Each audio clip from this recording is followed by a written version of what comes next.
এই যে আমরা স্পোর্টস কম্পালসারি করছি, আমরা সাংস্কৃতিক চর্চা বা আমাদের যে কালচারাল অ্যাক্টিভিটিস এটাকে বাধ্যতামূলক করছি, এইটা হচ্ছে যুব সমাজকেও বা তরুণ সমাজকেও আপনার একটা তো পথ অল্টারনেট বের করে দিতে হবে যেখানে তাদের এঙ্গেজমেন্ট থাকবে এবং এই এঙ্গেজমেন্ট থেকে তারা যেন উপকৃত হতে পারে। পূর্ববর্তী সরকার এইসব নিয়ে কোনো চিন্তাভাবনা করে নাই দেখেই মাদক সমস্যাটা তো প্রকট হয়েছে। আমরা যেভাবে কাজ করছি, আমরা সামাজিক আন্দোলনের মাধ্যমে আমরা যেভাবে মাদককে মোকাবেলা করার চেষ্টা করছি, এটা শুধু স্বরাষ্ট্র মন্ত্রণালয় বা একজনকে দায়িত্ব দিয়ে দিলে হবে না, এটা আমার আপনার সকলের দায়িত্ব যেন আমাদের ভবিষ্যৎ প্রজন্ম মাদক থেকে দূরে থাকে।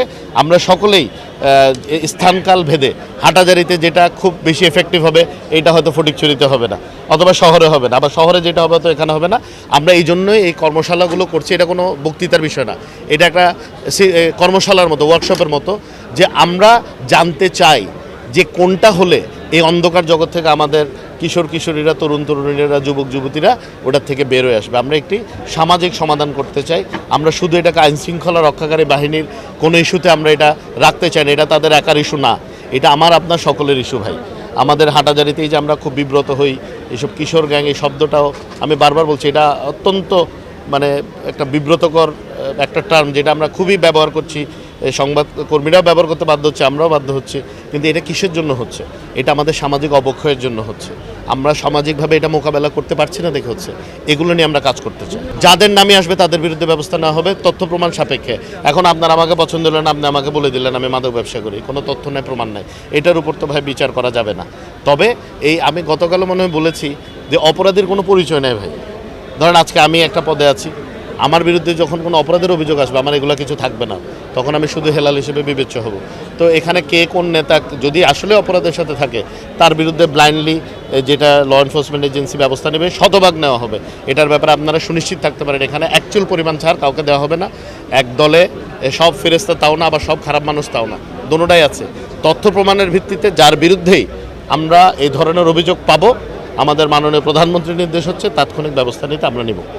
যেই 19শে মে আমাদের মাননীয় প্রধানমন্ত্রী বাংলাদেশে ভূমি সেবা মেলা 2026 শুভ উদ্বোধন করবেন এবং পুরো বাংলাদেশ ওনার সাথে সংযুক্ত থাকবেন। উনি ঢাকা আমাদের ভূমি ভবন থেকে এটা উদ্বোধন করবেন। এই ভূমি সেবা মেলাটা সপ্তাহব্যাপী চললে এটা মানুষ অনেক উপকৃত হবে। মানুষ আমাদের এখানে কী কী সার্ভিস প্রোভাইড করি অনেকে কিন্তু জানতো না।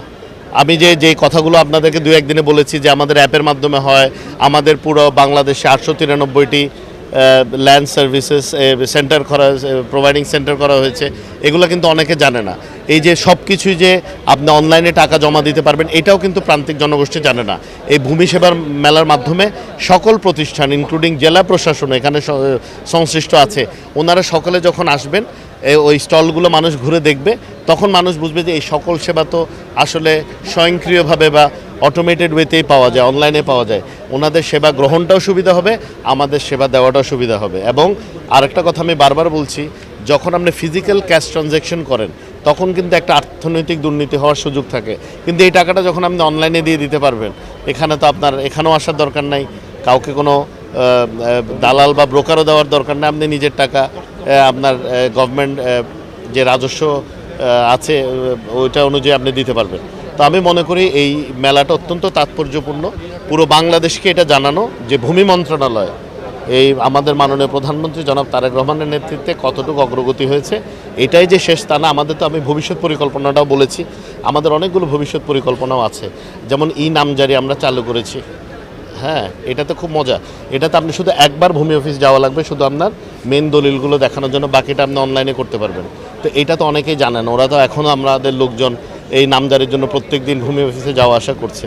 তো এই বিষয়গুলো আসলে আমরা মানুষকে, জনগণকে, মানে জনগণ বলতে শুধু আরবান সিটি না, সিটির লোকজন না, এটা যাতে একদম প্রান্তিক পর্যায়ে প্রতিটি ইউনিয়নের লোকজন জানে, আমরা সেই ব্যবস্থাটাই করতে চাচ্ছি দেখে এই ভূমি সেবা মেলা।